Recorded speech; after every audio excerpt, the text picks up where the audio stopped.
fifaliana ry avana malala no iarabanantsika rehetra izay manaraka izao fanompo-pivavahana izao ary anononana ny fiadanan'ny tompo amintsika tsirairay avy isam-batan'olona sy isan-tokantrano.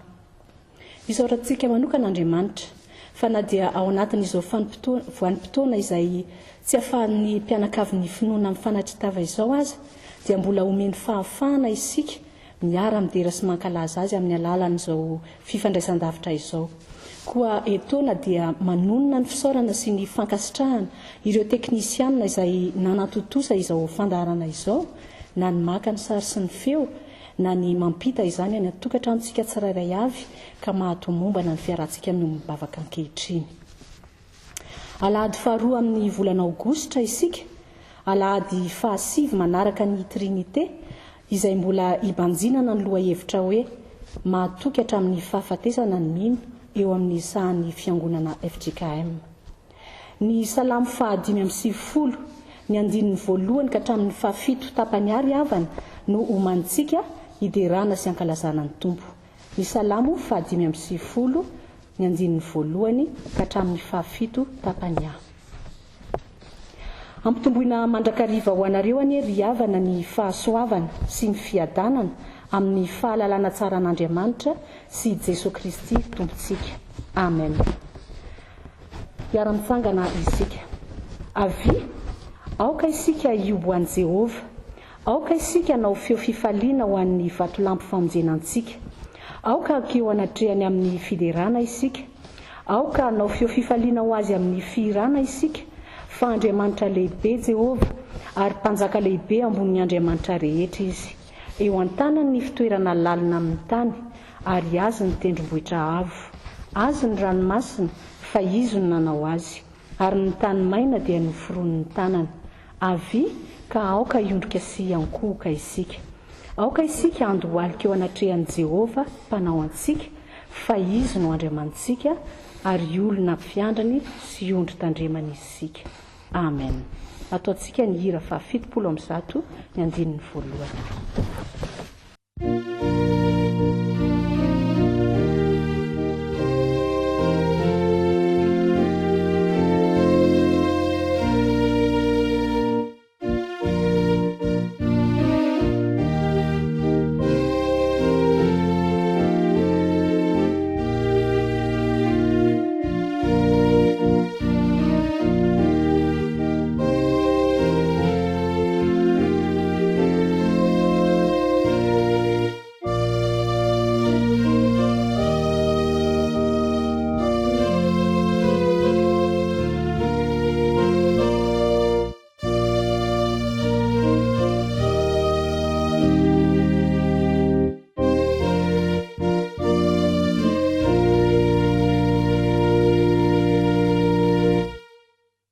Ivavaka isika.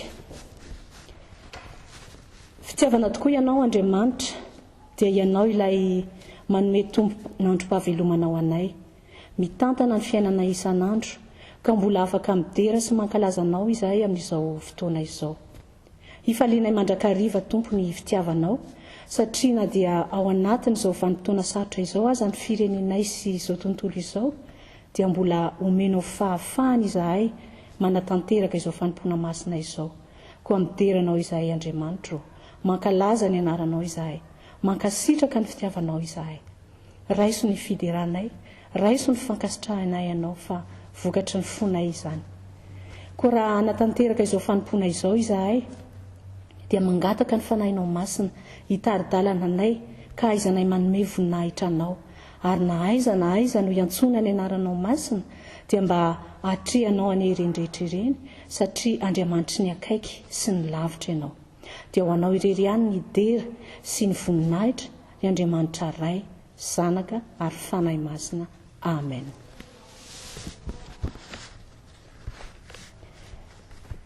Eno iampanajana ry havana malala ny sitrapon'Andriamanitra izay ambarany amintsika anio.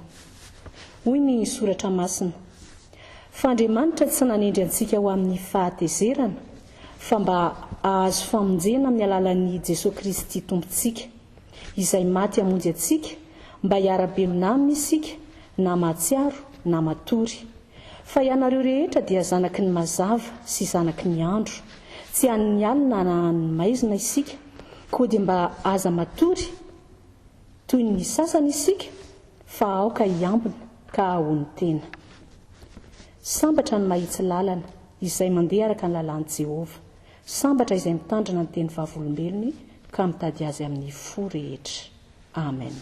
Ataontsika ny hira fa 470 ny andininy 7.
Mahatsiaro sy ho tanteraka isika ry havana malala manoloana izany sitrapon'Andriamanitra izany, ka andeha hanetry tena ifona sy bebaka ary anaraka ao am-po izao tonim-bavaka izao. Hivavaka isika. Indreto izay Andriamanitra miankohoka eto anatrehanao, menatra sady mangahiahy mandray ny sitraponao izay manambara aminay fa tsy ho amin'ny fahatezerana no anendrenao anay, fa sitrakao ny hanome anay famonjena. Ary zanaky ny mazava no iantsonao anay, fa tsy zanaky ny maizina. Indrisy anefa Tompo, fa matetika izahay no mandeha amin'ny fahamaizinana. Impiry akory moa izahay tsy manaraka ny fanaon'izao tontolo izao izay mbola ao anatin'ny fahamaizinana. Impiry akory moa izahay no mba sa hijoro vavolombelonao manoloana ny ratsy manodidina anay, na dia fantatra aiza fa tsy araka ny sitraponao izany. Toa tsy misy lanjany aminay ilay rano Jesosy Kristy efa nalatsany teo amin'ny hazo fijaliana ho famonjenanay, ary toa adininay ilay fombanam-piainana efa nampanantenain'i Jesosy Kristy anay, ka ny fiainan'izao tontolo izao mbola mahafatifaty anay. Mampianatra ihany anay koa ianao, Andriamanitra, ny hiambina sy ahony tena mandrakariva. Fantatrao anefa tsy fantanterahanay amin'izany. Tsy misy miafina aminao izany ary tsy miafina aminao ny fahalotonay. Mamela anay Andriamanitra ny famonjenanay eo. Mamondravo fo aminay. Diovy izahay ary ataovo anay ny hahay mandeha tahaka ny zanaky ny mazava ka hiambina mandrakariva no Jesosy Kristy izay efa maty ho anay. Amen. Ataontsika ny hira fa 770 ny andininy 4.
Marina amin'ny teny ny Tompo ry havana ka mamindra fosy mamela heloka, ho indrindra mantsy ny Tompo. Mankanesa tsy amiko ianareo rehetra izay miasa fatratra sy mavesatr'entana, fa izao no anome anareo fitsaharana. Fitiavana mandrakizay no nitiavako anao, koa izany no nampaharetako famindram-po ho anao.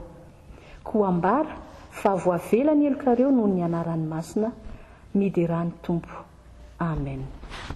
Sambatra ny olona izay voavelany elony ary voasarona ny fahotany. Sambatra ny olona izay tsy isain'i Jehovah eloka ary tsy misy fitaka ny fanahiny. Amen. Ataontsika ny hira 5:7 ny andininy voalohany.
Ho antsika izay voavela eloka, andeha hiarahantsika manonona ny fanakempinoana, dia ny fanakempinoana laharana 2 manao hoe: isika mino an'Andriamanitra iray, raitsi-to, mpanao ny lanitra sy ny tany, ary ny zavatra rehetra, na ny hita na ny tsy hita, ary an' Jesosy Kristy tompo iray, zanaka lahy tokan'Andriamanitra, nateraky ny ray talohan'izao rehetra izao, ny mazava avy amin'ny mazava, Andriamanitra tokoa avy amin'Andriamanitra, nateraka fa tsy natao, miray amin'ny ray amin'ny zavatra rehetra.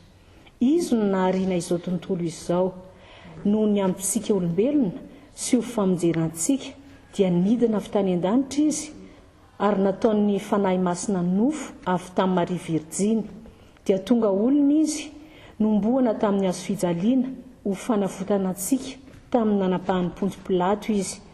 Maty izy ka nalevina, nitsangana tamin'ny maty tamin'ny andro 3 araka izay voasoratra izy, niakatra any an-danitra ary nipetraka eo ankavanany iray. Avy aminy aviany indray amin'ny voninahitra hitsara ny velona sy ny maty ary mandrakizay ny fanjakana. Isika mino ny fanahy masina, tompo sady mpanome aina, izay avy amin'ny ray sy ny zanaka, ka hitsahona sy hankalazaina miaraka amin'ny ray sy ny zanaka. Izy dia niteny tamin'ny vavany mpaminany.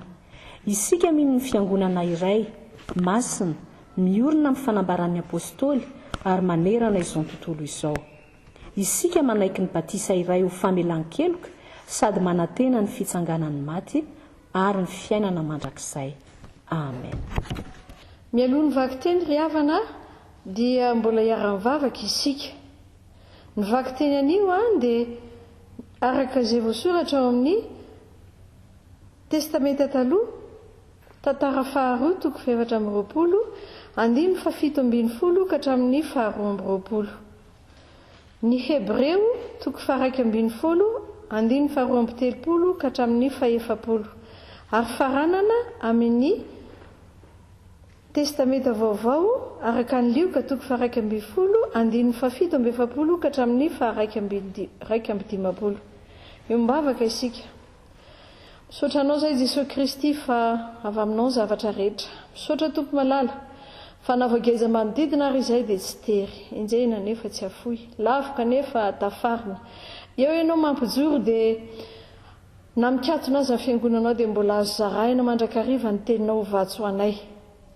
Raha koforanao soa izahay raha maki ny teninao Andriamanitra, dia ny fanahinao masina toetra ty anatinay mba hatakaranay ty no ambara aminay. Dia mitenena aminay araka ny habe indrindra fonao Jesosy malalo fa voninahyananao izahay. Amen.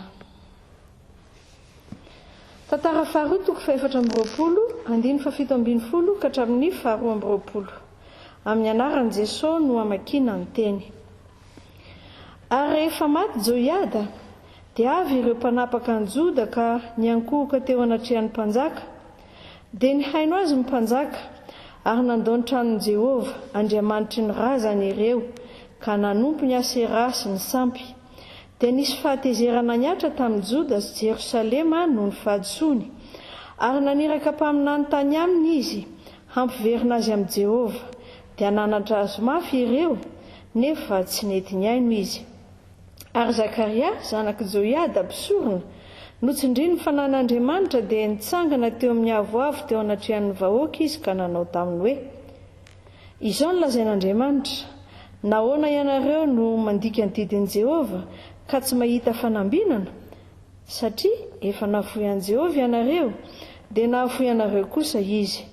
Dia nanao teti-dratsy ireo ka nitora-bato azy teo amin'ny kianjan'ny tranon'i Jehova araka ny tenin'ny mpanjaka. Toy izany tsy nahatsiarovany Joasy mpanjaka ny soa nataon'i Joiada rainy taminy, fa namono namany izy, ary noho ny efa ho faty Zakaria dia niteny hoe: Jehova nie hijery sy hamaly izao. Mbola toizana ny vaky teny araka izay hita ao amin'ny Hebreo 12:12 ka hatramin'ny 70.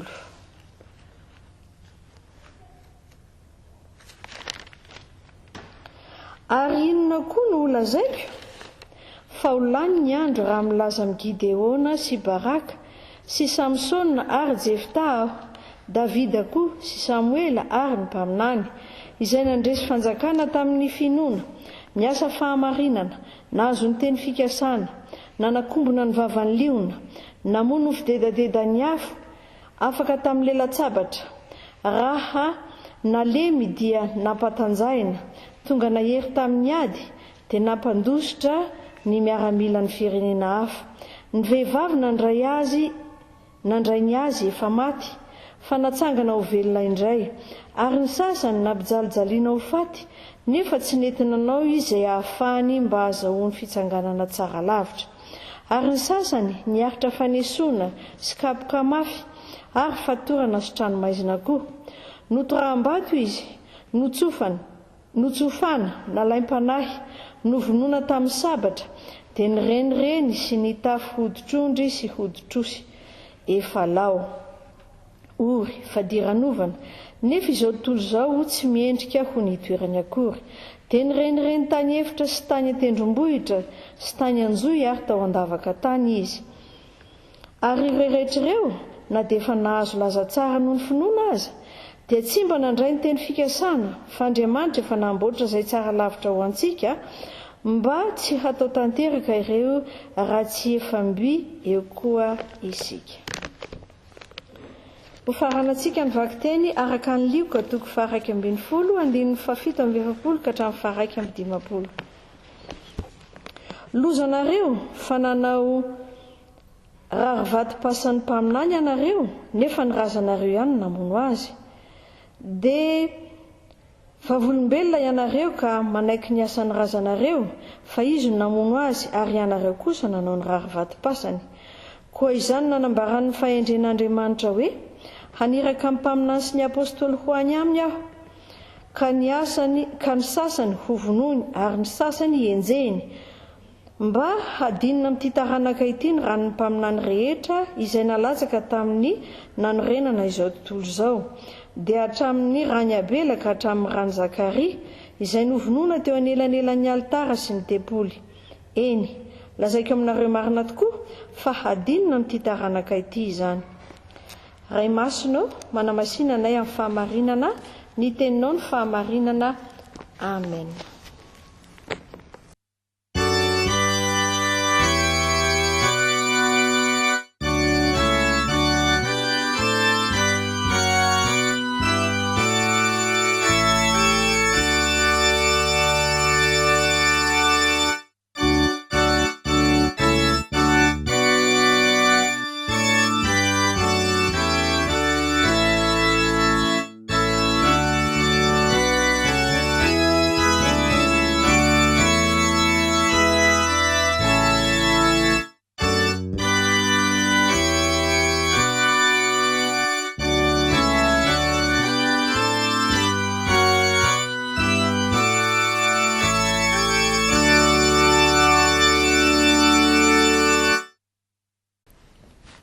dia mbola ampitomboana ao amintsika mandrakariva ny ry havana ny fahasoavan' Jesosy Kristy tompo. Ny ten'Andriamanitra izay andraisantsika afatra avy amin'ity anio ity ry havana dia arak'izay efa novakiana tamintsika teo ao amin'ny epistily nosoratan'ny Hebreo 12 andininy 2:30 ka hatramin'ny 4. Araka ny fandaharam-potoana ny fiangonan'i Jesosy Kristy eto Madagasikara ry havana, ny volana aogositra tahaka izao dia natokana ho iray volan'ny martiora, ary izany indrindra no anarahantsika ny lohahevitra manao hoe ho matoky hatramin'ny fahafatesana ny mino. Ary ity alahady faharoa amin'ny volana aogositra ity dia ny anio zany no ivony zany alahadin'ny martiora zany izay hitondrantsika ambavaka ny komitiny ny fanorenana ny tsangam-baton'ny martiora. Ny perikopa manontolo izay novakitsika teo moa dia saika samy resaka avokoa zany martiora izany, fa izay andraisantsika ny afatra avy amin'ny tompo ary izay horaisintsika anio dia ny ao amin'ny epistily ho an'ny Hebreo 12:30 andininy 2:30 ka hatramin'ny 4. Ny 12:30 manontolo amin'ity bokyny epistily ho an'ny Hebreo ity ry havana dia mitanisa ireo mpanompon'Andriamanitra izay nivelona tamin'ny finoana ka nahavita asa mampitolagaga tamin'izay niantsoana sy nanirahana azy ireny. Ary voatanisa ao arak'izany koa ireo izay niaritra ny fampahoriana samihafa noho ny finoana, ary izany no hitantsika eto amin'ity perikopa izay vakitsika anio ity ry havana. Izany dia maneho fa finoana no ahafahan'ny mpino miaritra ny zavatsarotra maro samihafa. Fa andeha aloha faritantsika hoe inona moa zany atao hoe martiora. Araka ny teny fototra ao amin'ny testamenta vaovao dia hevitra anankiroa no anambarany ny hevitry ny atao hoe martiora. Ny voalohany dia ny martiora dia tsy inona akory fa vavolombelona eo anatrehan'ny fitsarana.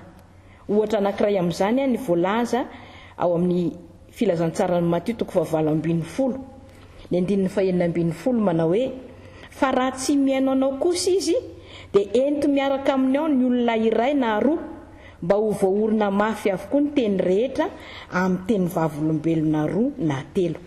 Ny ampiasana ny teny hoe martiora zany eto na hoe vavolombelona dia rehefa misy fitsarana atao eo anatrehan'ny eo anatrehan'ny izany hoe fitsarana izany.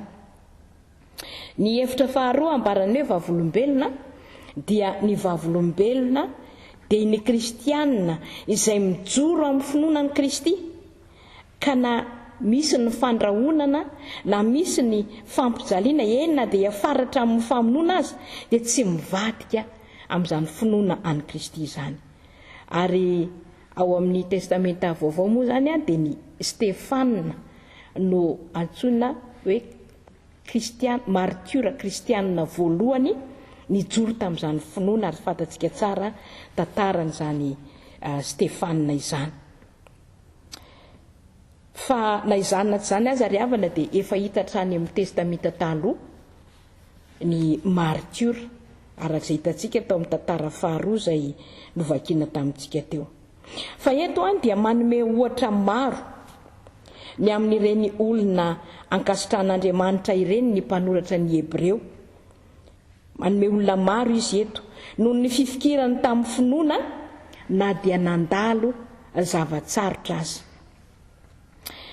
Misy ireo voalaza mazava eto, voatanisa mazava eto ny anaran'izy ireny, fa tsy voalaza amin'ny antsipriany kosa ny zavatra nataony, fa hitantsika ao amin'ny boky na ao amin'ny tantara izany. Ohatra ireto voatanisa voalohany reto ohatra dia notsoahana avy tao amin'ny bokin'ny Mpitsara 9. Ao ohatra ny ahitantsika ny tantaran'ny Gideona ao amin'ny toko fahaenina izay nantsoan'Andriamanitra hanafaka ny zanak'Israely eo an-tanan'ny Midianina, ka nitenenan'Andriamanitra hoe mandehana amin'izao herinao izao ka vonjeo ny Israely amin'ny tanan'ny Midianina, tsy efa naniraka anao va aho. Any amin'ny mpitsara toko fahaefatra kosa no ahitantsika ny momba ny Baraka, izay voatanisa eto ihany koa ny anaran'ny Baraka, ka any amin'ny toko fahaefatra no ahitantsika azy manomboka ny andininy fahaenina, tantaran'ny Baraka izay nirahan'ny Debora mpaminany vavy hamely any Jabina sy ny miaramilany. Ary ao amin'ny toko 7:20 amin'ity bokyny Jota ty ihany no misy ny tantaran'ny Samsona sy Jefta. Samsona izay fantatsika tsara ny tantaran'izany Samsona izany, ilay lehilahy mahery sy natanjaka, tsy nokasihan'ny kareza ny lohany, fa dia ao anatin'iny volony iny no misy ny heriny sy ny tanjany, ary tantely no hany sakafony. Ary dia anisan'izay namandriana azy, natao izay namandriana azy ahafahana mahafantatra hoe aiza loatra no misy no loharan'ny hery, ny avian'ny hery sy ny tanjaka ity lehilahy ity, ka dia voafandrika tao anatin'izany izy ary rehefa nitapahana ny volony dia niena ny heriny ka dia resy. Izany ny tantaran'ny Samsona. Tantaran'ny Jefta moa dia ilay lehilahy mahery, zanak'ilay vehivavy janga natsony Gileada rainy ihany, hiady amin'ny taranaky Armona haka ny taniny. Ny amin'ny Josoasy Davida dia efa fantatsika tsara tantaran'ireo, fa tamin'ny finoana no nanotarany ny fanjakany. Ireo ry havana no santiona fa maro be ireo olon'Andriamanitra ny joro ho vavolombelona. Fa ny zavatra fantatra dia izao hoe nino n'Andriamanitra ireny olon'Andriamanitra ireny ka nahavita asa mahagaga. Izay ny zavatra voatanisa tapany voalohany eto. Fa tao kosa indray ireo izay niady hatramin'ny farany ka nahazo ny fandresena. Hoy ny voalaza manomboka ny 7:30 hoe tao ireo izay nandresy fanjakana tamin'ny finoana, niasa fahamarinana, nahazo ny teny fikasana, nanakombona ny vavan'ny liona, namono ny fidedadedan'ny afo, afaka tamin'ny lelan-tsabatra, raha nalemy dia nampahatanjahana, tonga nahery tamin'ny ady dia nampandositra ny miaramilan'ireo firenena hafa. Voatanisa ao avokoa izany rehetrarehetra izany. Ary tao koa ireo izay nahazo fampahirezana avy amin'ny Tompo ka afaka niatrika ny ady natrehany, ka na dia efa nomena fahafahana azy dia tsy nanaiky izay nampanaovina azy anoherana any Kristy ho sandany izany fahafahana izany. Hitantsika izany eo amin'ny 5:30. Ary dia nampijaliana fatratra izy ireo, nampijaliana sy nampahoriana arak'izay voalaza amin'ny 5:30, ka na ireo izay niara-ny fahafatesana noho ny fampijaliana azy, na ireo izay voaro dia samy olon'Andriamanitra avokoa. Ravana malala afaka manao sorona eo amin'ny fiainany ny mpino noho ny finoana, ka tsy mihevitra izay hiaro ny aina, fa aleony miaritra ny fampijaliana sy ny fangirifiriana, ary miaritra ihany koa ny fanararotana avy amin'izao tontolo izao noho ny amin'i Jesosy Kristy. Asan'ny Tompo ry havana no mampahery antsika, asan'ny Tompo no mampaharitra antsika amin'ny finoana, ka avelan'ny Tompo hitranga izany, na dia tao mafy tsy zakatsika aza, fa izy Kristy no manafaka ny mpanompony amin'ny fijaliana, na ho amin'ny fahafatesana izany, na ho amin'ny fiainana. Fa eo anatren'izany ravana dia misy ny teny fikasan'Andriamanitra amin'ireo martiora tany aloha, na isika izay mbola velona mandraka ankehitriny ka mahajoro vavolombelon'ny finoanan'i Kristy. Ho antsika rehetra indrindra ny teny fikasan'Andriamanitra eto izay ao amin'i Jesosy Kristy rery ihany no fahatanterahana izany. No izany ry havana, mila manana faharetana sy fijoroana amin'ny ho vavolombelon'ny finoana isika. Ary ny tena kristianina marina dia samy mijoro amin'ny fahamarinana, na dia misy aza ny fandrahonana mety hiatra manainy, dia sahia mijoro milaza ny marina, tahaka nataon'ny Zakaria arak'izay novakitsika tao amin'ny tantara faharoa 420 teo. Hoy ny voalaza amin'ny 20 hoe ary Zakaria zanak' Joiada mpisorona no tsy niriny ny fanan'Andriamanitra, dia nitsangana ka nanao hoe izao ny lazain'Andriamanitra, nahoana ianareo no mandika ny didin'i Jehova ka tsy mahita fanambinana, satria efa nahafoy an'i Jehova ianareo dia nahafoy ianareo kosa Jehova. Ary zany tokoa ry havana, rehefa mahafoy an'i Jehova ny olony dia tsy mahita fanambinana. Ny atao hoe mijoro amin'ny fahamarinana dia ny olona samy laza ny marina, ary inona ny marina? Ny sitrapon'Andriamanitra. Izany no tanterahany Zakaria teto. Mbola miteny amintsika mandraka ankehitriny Andriamanitra ry havana. Afatra nampitondrain'Andriamanitra ny mpaminany izany, fa raha tsy miverina amin'Andriamanitra isika dia tsy ahita fanambinana. Indrindra amin'izao vanim-potoana atrehantsika izao, izay atrehantsika niady, izay toa heverina fa toa tsy misy fiafarana, toa tsy mety manam-pahataperana. Mbola men'ny tompo fotoana isika ry havana, handiniantsika tena. Tsy ny olona velon'ny finoana izay niara-ny fampijaliana sy ny fampahoriana ihany ry havana no antsoina hoe martiora, fa ao anatin'ny rivotry ny fisedrana ny finoana koa isika kehitriny, ka azo atao koa hoe martiora izany. Fisedrana ny finoana izao fanakatonana ny fiangonana. Tsy afahantsika miara-mivavaka izao, tsy afahantsika manohy ny asa fanompoana izay efa nanolorantsika tena ho an'Andriamanitra izao. Fisedrana ny finoana izao anajanonana ny asa pastoraly, ny asa famangina, ny asa fampahirezana izay fanaontsika, fampahirezana ny mararina, ny manam-pahoriana izao ao anatin'ny fisedrana. Ary miaina n'izany atao hoe fiainan'ny martiora izany antsika ankehitriny, na dia hoe tsy misy fandrahonana, na dia tsy misy hoe faneriterena azy, fa matsiaro tery am-po isika, tery am-panahy, mangetaheta te hiaona amin'ny tompo.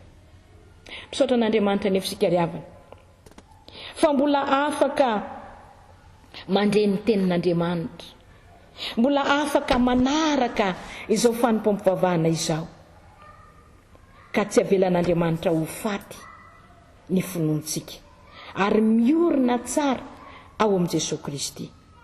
No izany mivavaka isika mba hatanjaka tsara ny finoantsika ka tsy ho faty. Mivavaka isika mba tsy hanana hatahotra, fa hatoky hatrany ny fitondran'Andriamanitra na inona toe-javatra mitranga, na everitsika fa toa mihamafy miamitombo azy, na ny olona mitondra ny aretina, na ireo avantsika izay nodomandry, dia mivavaka isika mba hahery sy hatanjaka ny finoantsika. Mivavaka isika mba tsy ho elany dia hiverina amin'ny laoniny ny fiainan'ny fiangonana, ka tsy hisy hanimbinana na dia kely aza ny finoantsika sy ny fiainam-panahintsika, fa ho vonona hanohy amin'ny mpifaliana ny asa fanompoana izay niantson'Andriamanitra antsika isika. Ny tompony ry havana hampahery antsika mandrakarivo, ka hijoroantsika amin'ny finoana, ary ho tanteraka amintsika tokoa ny tenin'ny tompo hoe aoka ho matoky hatramin'ny fahafatesana ianao, dia omeko anao ny satroboninahitry ny fiainana. Izany ny teny fikasan'ny tompo antsika ry havana, ka dia aharitra amin'ny finoana isika, ka ahatanteraka izany teny fikasan'Andriamanitra izany. Dia ho an'Andriamanitra irery ny voninahitra, fa ho amintsika rehetra kosa ny fahasoavany. Amen. ivavaka isika ry havana. Ry Andriamanitra rainay ao, misaotra anao zahay fa afaka nandre indray ny teninao tamin'izao alahady izay natokanay hitondrana mbavaka ny komitin'ny fanorenana ny tsangambaton'ny martiora.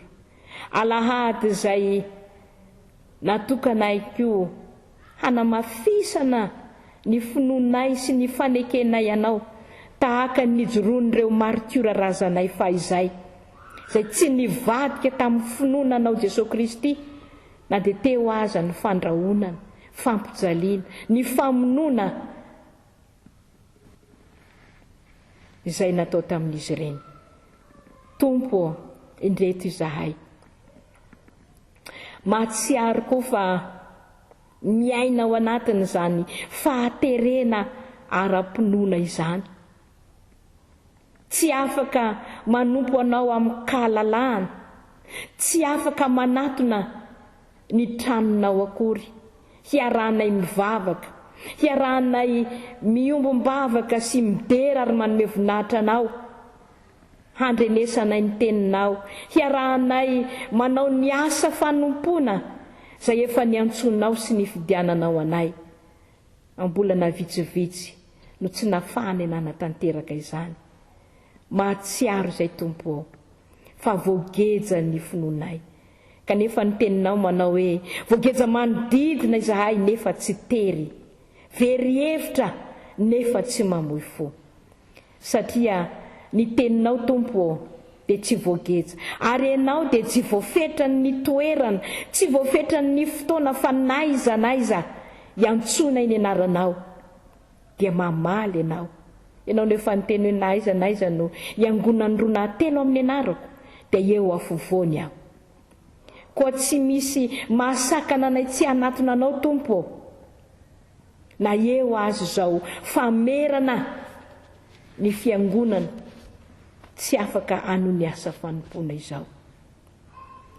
Koa ao anatin'izao fotoana ny fihiboana izao Tompo, aza mahafoina mahasaraka anay ianao, aza miala aminay ianao Tompo. Eny fa na dia tady hangatsika aza ny finoanay, na dia tady hihemotra azy izahay Tompo, mamindra fo aminay ianao, ary tario izahay mba ahajoro hatramin'ny farany, ka tsy hihemotra na inona endrika isehoany izao fampijaliana izao.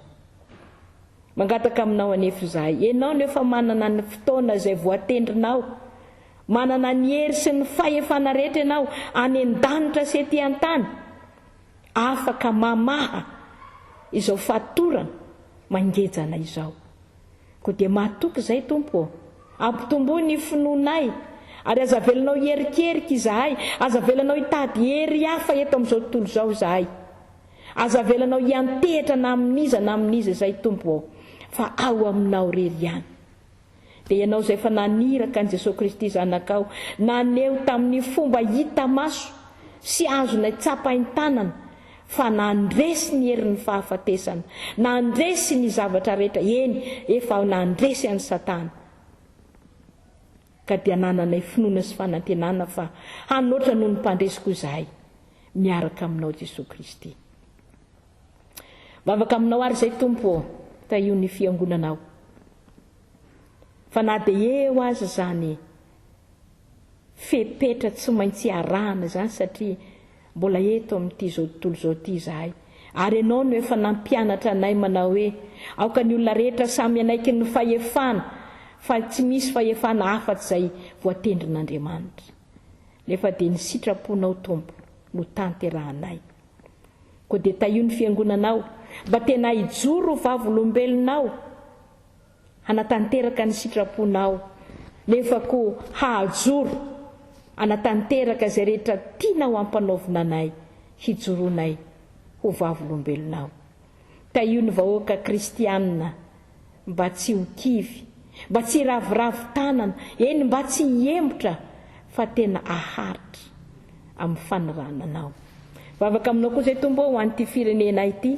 Hitanao reo vahoaka malagasy maro be izay miaina ao anatin'ny fahantrana, hanika tsy mahafantatra intsony izay tokony ataony, tsy mahafantatra intsony izay mety hahafaty azy, fa dia mirongatra, mitady izay azahoany hanina.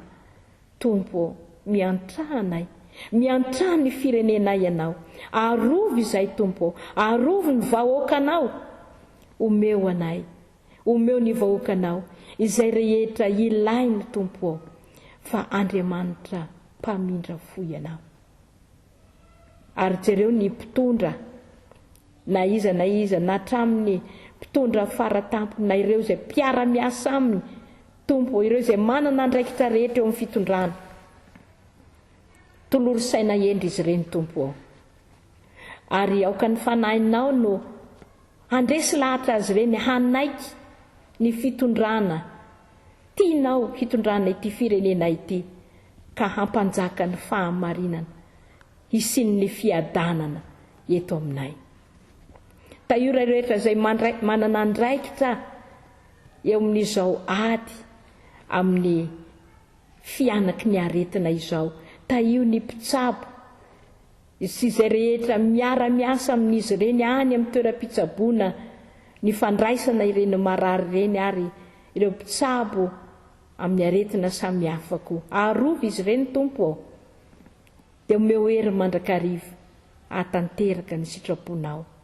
Ary izay rehetra marary na izay mitondra izao tsy mikaretina corona izao, na ireo izay manana aretina samihafa, ianao ilay tena mpanasitrana, ianao Jesosy Kristy ilay efa nitondra ny aretinay, no hanafaka azy ireny sy hamonjy azy ireny. Dia matoky ianao izay Tompo, ary ny fiainanay isa-tokantrano, vangio ny kristianina rehetra isa-tokantrano Tompo, mba samy handray ny fahasoavanao sy ny hery ary ny fampahirizana avy aminao. Zany ary Tompo ny vavaka sandratra aminao izay ataonay amin'ny anaranao Jesosy Kristy, izay efa nampianatra nay hivavaka hoe rainay izay any an-danitra, masina ny anaranao, tonga ny fanjakanao.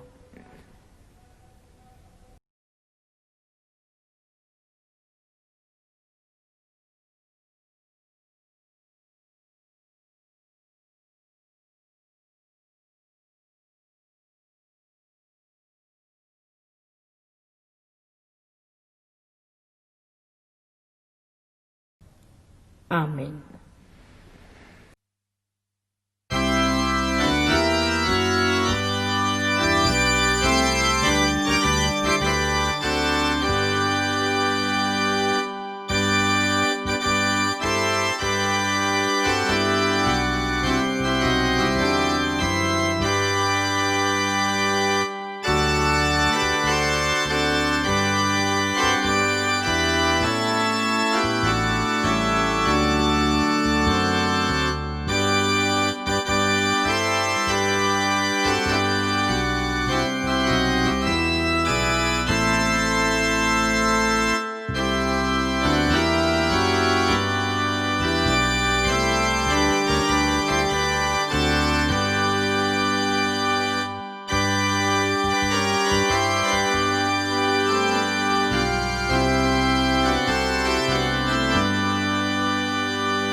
ho tanteraka amintsika ny riavana ny tsodrano izay tononona amin'ny anaran'ny tompo.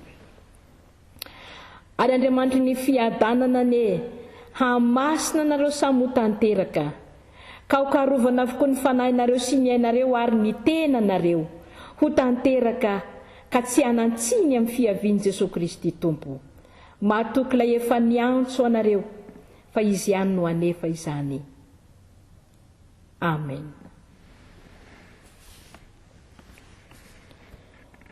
Ho an'Andriamanitra irery ny voninahitra amin'ny anaran'ny Ray sy ny Zanaka ary ny Fanahy Masina. Amen.